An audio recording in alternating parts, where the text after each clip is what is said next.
Discussions of sensitive and potentially distressing topics, including but not limited to sexual assault, SA, neglect, strong language, loss of loved ones, suicide, and domestic abuse.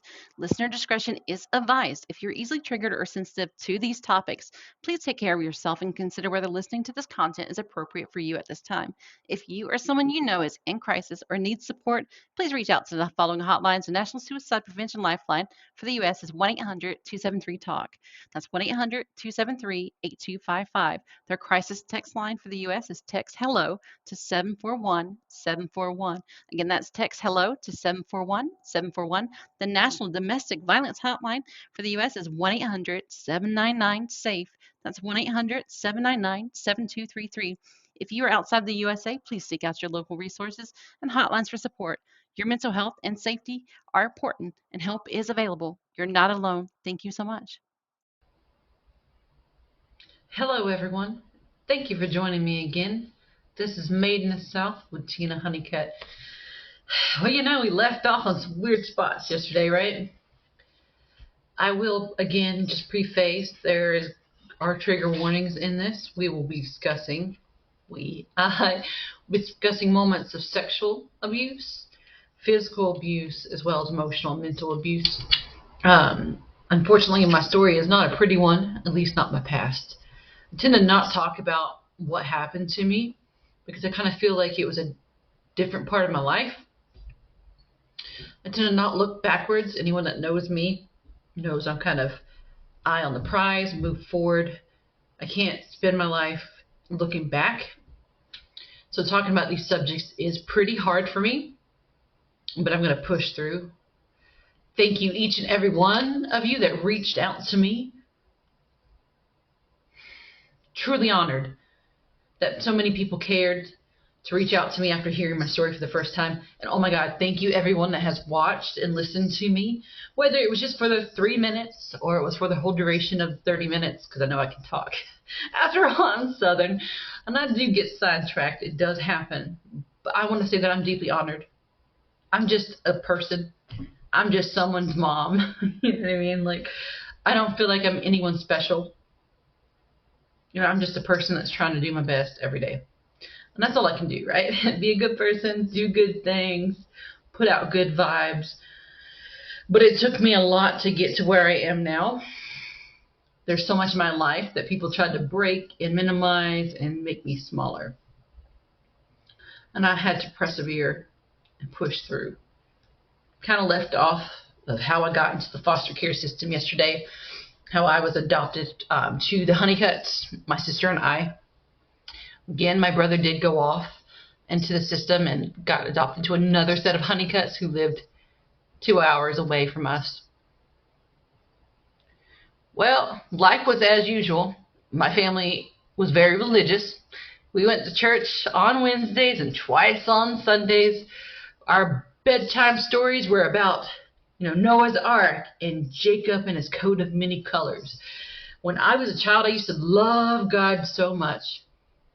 I loved Jesus and that message he had, come unto me, you little children, you know what I mean? That kind of, that message. Jesus was so kind and sweet, and God was a little scary, you know what I mean? Like, he made it rain for 40 days and 40 nights, kind of wiped out a whole population. God, I was a little like, oh, you're kind of scary, but Jesus seems to be cool. He's got a cool message, you know what I mean? Like, love thy neighbor. Do unto others as you would do unto yourself. And I love that. I thought Jesus was cool. I liked his concept story. You know what I mean? He started Mary. She had no, you know what I mean? The Virgin Mary. She didn't know what the heck was going on. She was suddenly told that she was pregnant and with the Son of God. He kind of grew up unorthodox. And maybe a little bit of me was like, well, maybe I'm a little bit like Jesus. Now, don't think that I got a God complex or anything, but it's not, because Jesus had an interesting story. It wasn't really easy for Jesus. And Jesus did, according to the Bible and the scripture, die. He sacrificed himself on the cross. Kind of bit filled in my life like I was sacrificing myself on the cross. So my parents, at the first, they weren't bad. Kermit, my father, my adopted father, he never really was around much for us kids. He was always busy working out in a shop. He used to have a shop. We had a shop on the property. He used to repair small engine motors to like boats and lawnmowers and stuff like that. And anytime I could sneak out of the house after I got my chores done, because my mom was all about doing those chores, man. I had to make sure all the beds were fixed, you know, all the dishes were washed, the laundry, you know, vacuuming, mopping, all that fun stuff. And I was always the one that did that because I was the helper, my mom's backbone. But anytime I could nick out in the summertime, I would sneak over to Dad's shop. I don't know, something about the smell of that oil and just being dirty and, you know, no rules. And Kermit would just let us. You know, that was kind of nice. And and I remember he had a drink machine, a can machine. Remember, would stock it with A&W, you know, root beer and Mountain Dew and a Pepsi. We weren't allowed to have pops and sweets very often. My adopted mom was a diabetic, so we let him sugar and sweets in the house. But every now and then, on one of those hot summer days, we'd roll over there and Kermit wouldn't let us have them. I could just remember, because it's so damn hot in the South, you know, I'd take out the can from the machine. He would open it up and he'd hand us a can. And big fat drops, you know, condensation just rolled down the can because it's so hot. I just remember that. It was the coldest, sweetest, amazingest thing ever. You know, I mean, simple little pleasures like that. There were some times in the summers that they were really good. You know, we got our chores done. We would go outside and play all day, me, my brother, and my sister. Remember, you could not get me to wear a shirt or a pair of shoes. I used to fight my mom about going to school because I meant I had to wear shoes again. During summer, there wasn't anybody to pick on me. They didn't care if I had the nice clothes or the fancy shoes or whatever. Other kids in foster care, they would come in and come out. They were just like me. They didn't have pride. They didn't pick on me. They didn't think that they were better than me. So in that sense, like, I did meet a lot of people who were in kind of the same situation as I did. But I also met a lot of kids that were going through some stuff too. So many kids I met. And people would be like, well, why can't I stay here too? You know what I mean? Like, you guys have it good. Well, yeah, sure, on the surface. My mom was very strict. My dad didn't do anything about raising us. He just left that to Pearl, and she did all that. And she was of the belief that spare the rod and spoil the child, man. And I was raised by a Southern mother. If she told you to go get a switch, you better bring the right kind of switch.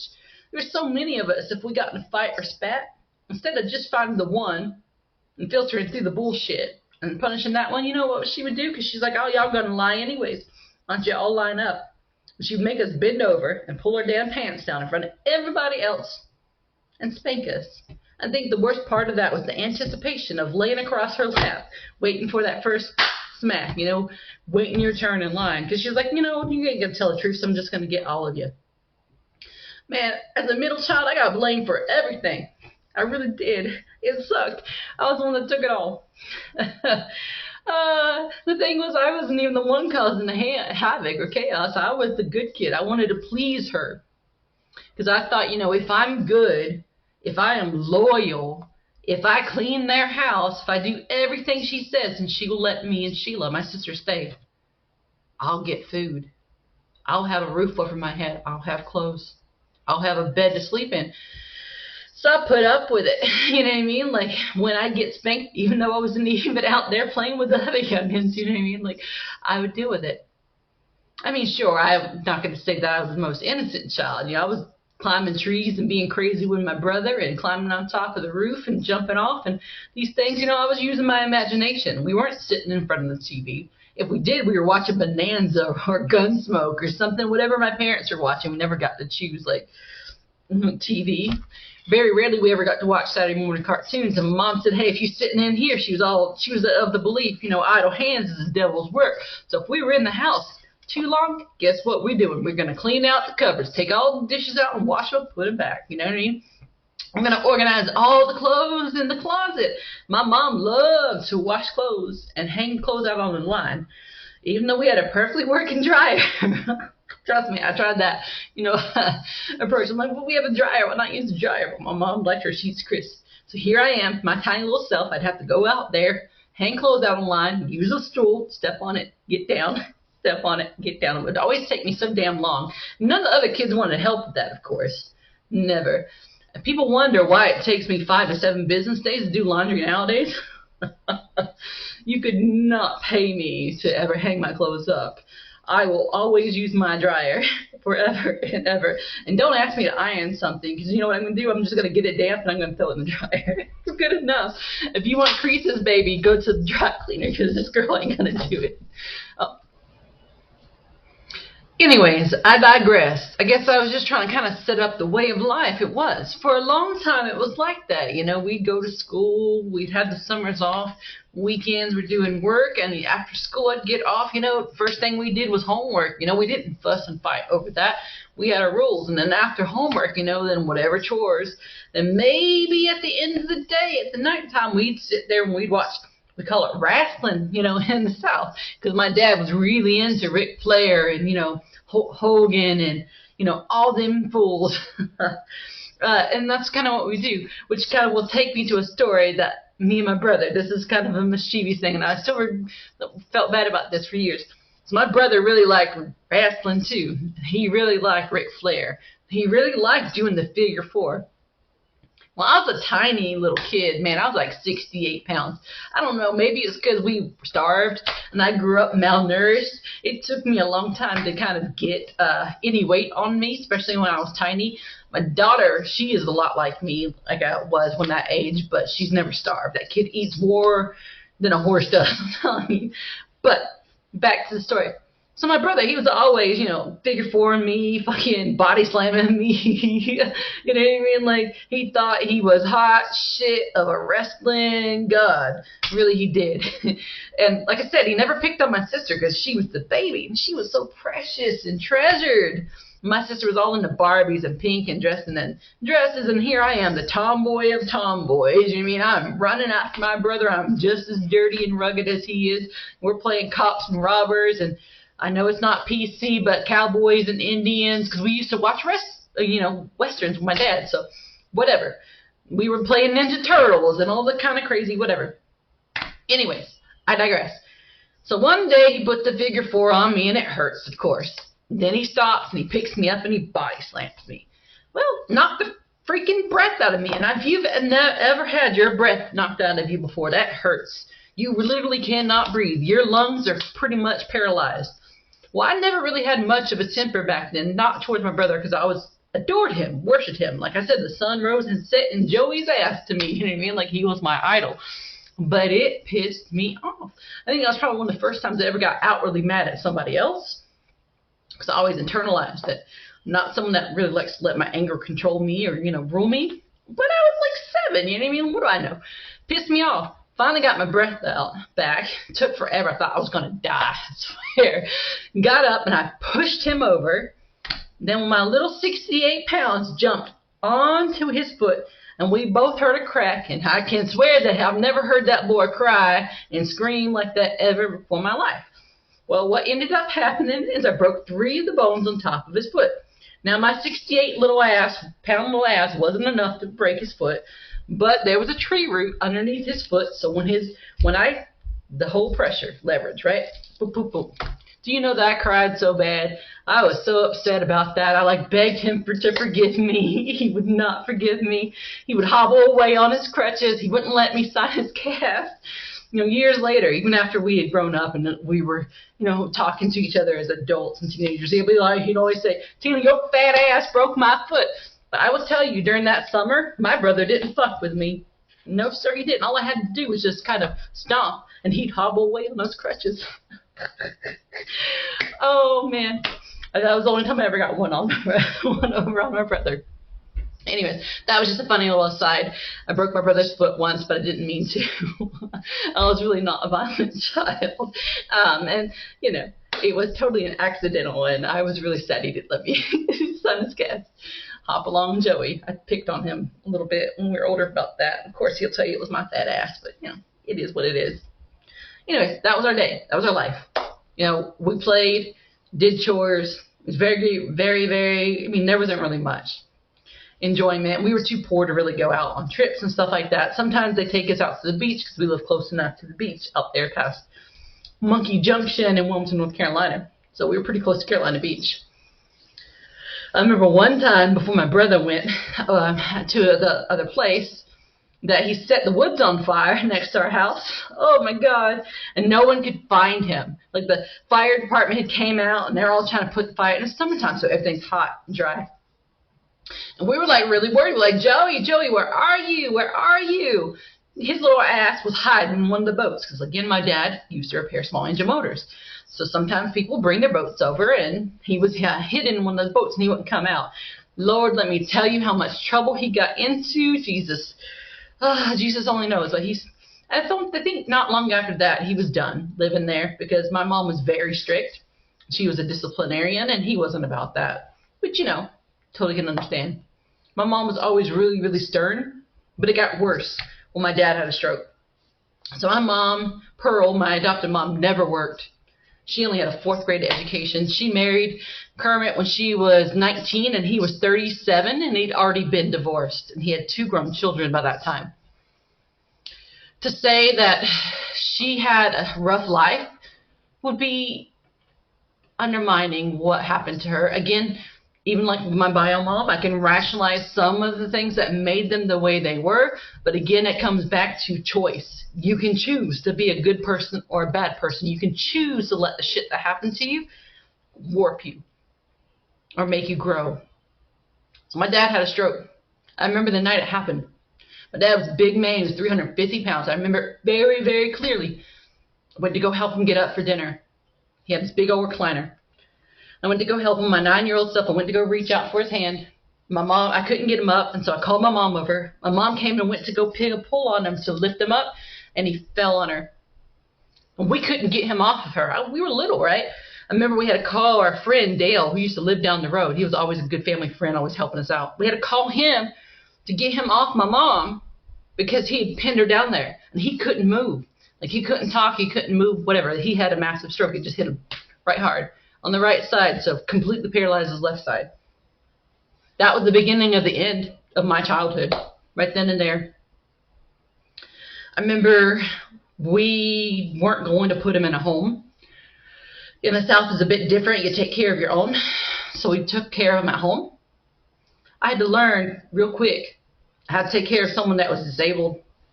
For a while there, he had a physical therapist, and they were trying to work with him on, learn how to walk and regain his, independence.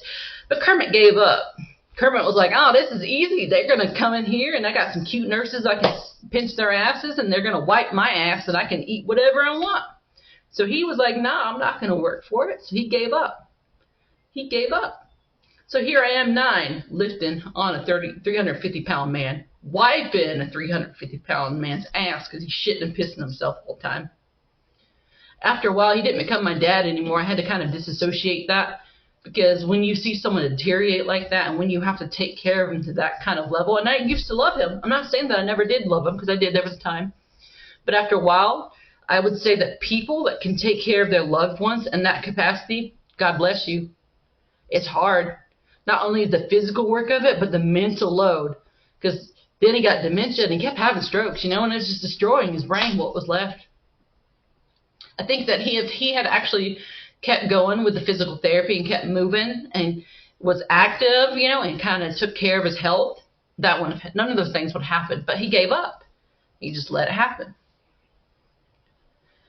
I remember one of the reasons I have such a bad back now, my L1 and L2 are all fucked up. You know what I mean? It's because I was lifting on this guy at 9. Like I said, I was like 68 pounds back then. You know what I mean? I started getting muscles. I was not the little petite feminine thing. I was still petite, but I had muscles, man. I remember in high school, boys would arm wrestle me and I'd win. You can't imagine how well that worked for me in the dating field. Didn't really work, but I wasn't really into dating anyways, and we'll get to that in another session here. But I had to grow up way too fast. I'd already grown up too fast, taking care of my sister. My brother took care of me, but I took care of my sister, so I was always kind of the mama bear. Even with the other foster care kids, I always took on so much work. I took care of the house and took care of all of Pearl's needs, and then when Kermit had a stroke, Pearl didn't know what to do. She'd never worked a job in her life. She had always been a stay-at-home mom. Kermit did everything for her. My mom didn't even know how to drive. So my mom at 37, when he had a stroke, had to learn how to drive for the first time.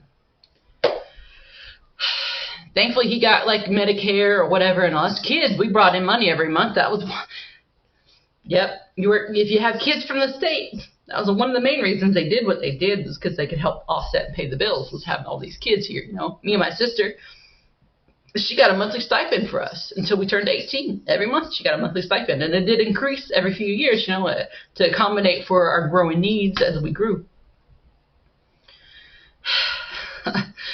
Oh, man. But she didn't know. She broke. I think a part of my mom didn't know how to manage. Now, she did help take care of him, but mostly it was me. And she leaned on me so much, so much, so much. My sister got to be a child during that time. I did not. Because, again, there's a big part of me, well, this person has given me a life and safety and food and shelter and all this and that and the other, and she needs me. So what am I going to do? I'm going to help her. I'm going to take care of Kermit.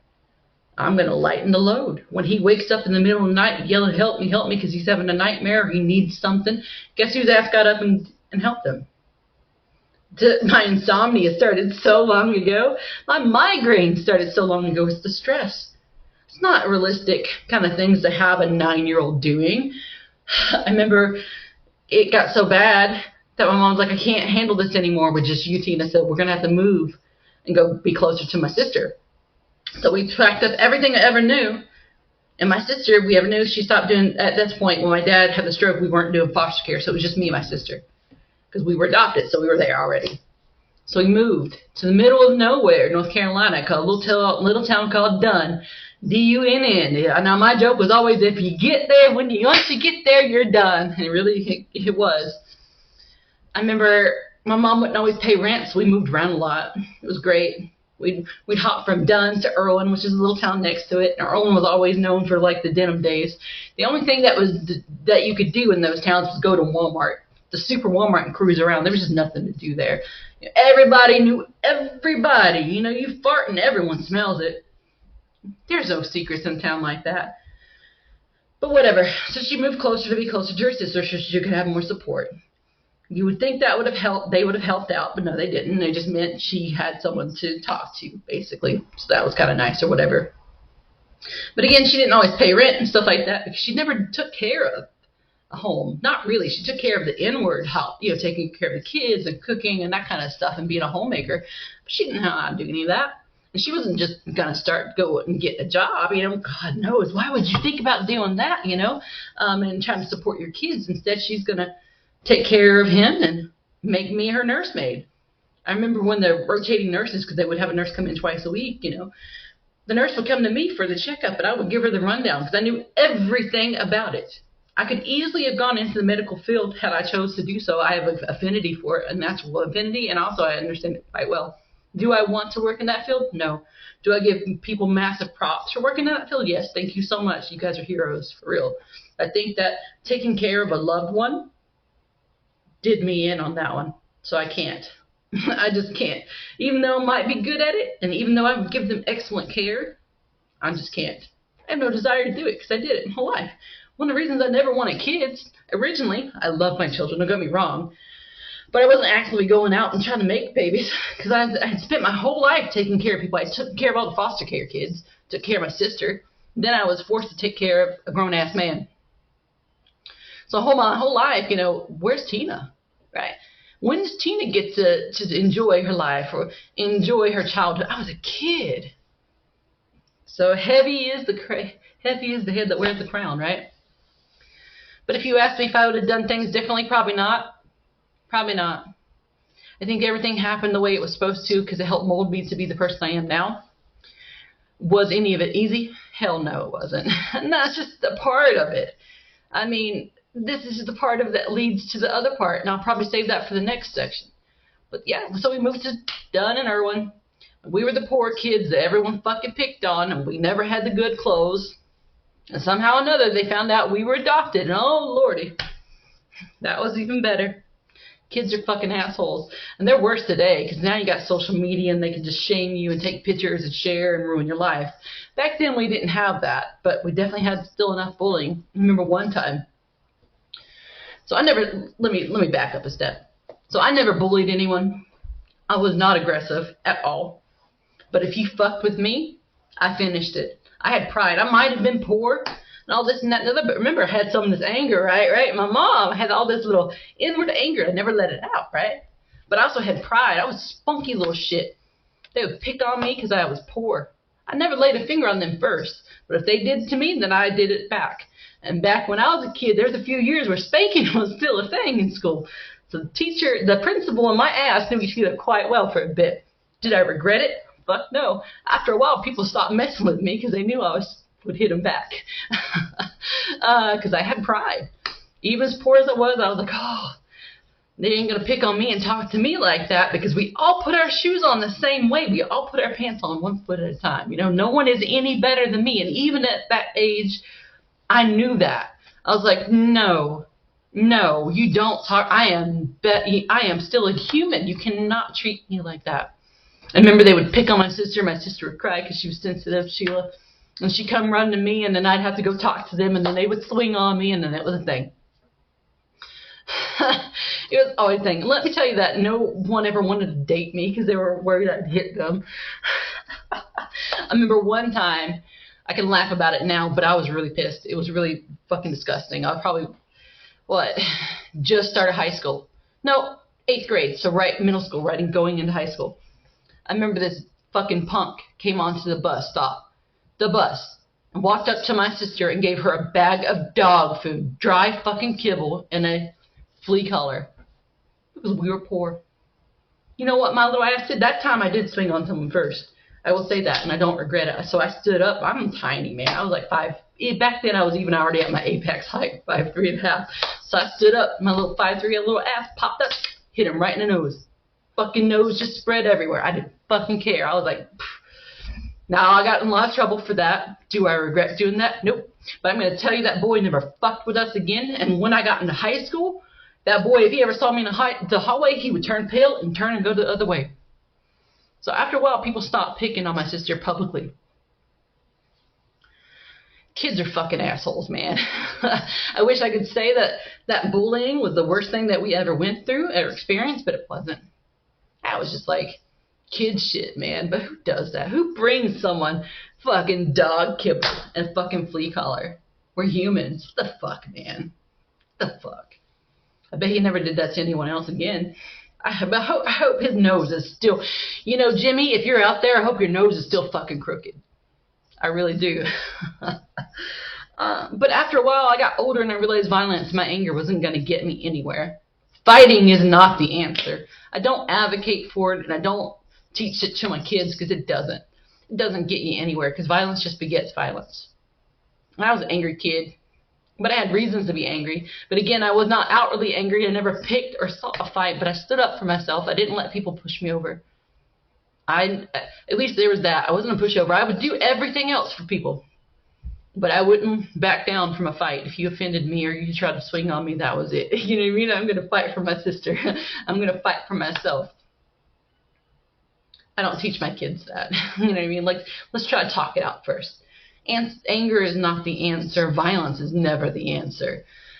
You couldn't get me to fight now if you wanted to. For one, I'm too old, and why? Just why? Just leave, man. Just don't. Yeah. Middle school was fun. Bouncing back and forth. Went to a lot of different schools. For a few years, it was like that. Taking care of my dad. He's progressively getting worse, so more and more, his needs are amping up. And then my mom met somebody. His name was William Whitehead. I remember this motherfucker. He was 70 years old. No, he was 57 when he met her, because she was in her 40s by then, so he's much older. No, he was almost 60, yeah. So she was in her 40s by then, time she met him. And she moved him in with my dad across the hall. She started dating this person and taking care of this person. Do you think he had a job? Nope. Do you think that he ever tried to support her? Nope. But my mom was lonely. My mom was codependent. My mom had never been without a male presence in her life. So she got with him and moved him in with her 2 young female daughters. And on that note, I'll leave it for the next one, because there's another chapter in my life where shit goes to shit even worse before I move out. But this is probably around the time when I was 13. I was 12 and a half when I met him, but yeah, 13 for sure when shit started happening. But yeah, so she moved in with that fucker. Well, he moved in with us because he didn't have a fucking job. And I'll tell you all about William Whitehead on the next episode. If you tune in, thank you so much for listening. I went through a lot of craziness. Some of it funny, some of it not. Again, not all of it was bad, but, not all of it was good either. I like to remember the funny times, like me breaking my brother's foot. I don't know. Again, thank you so much for listening. If you liked my content, please like, sub, and comment below if you want to hear more stories. Thank you again, everyone, for your thoughts and kind words, and love the support. Thank you so much for joining me with Made with South. Signing off.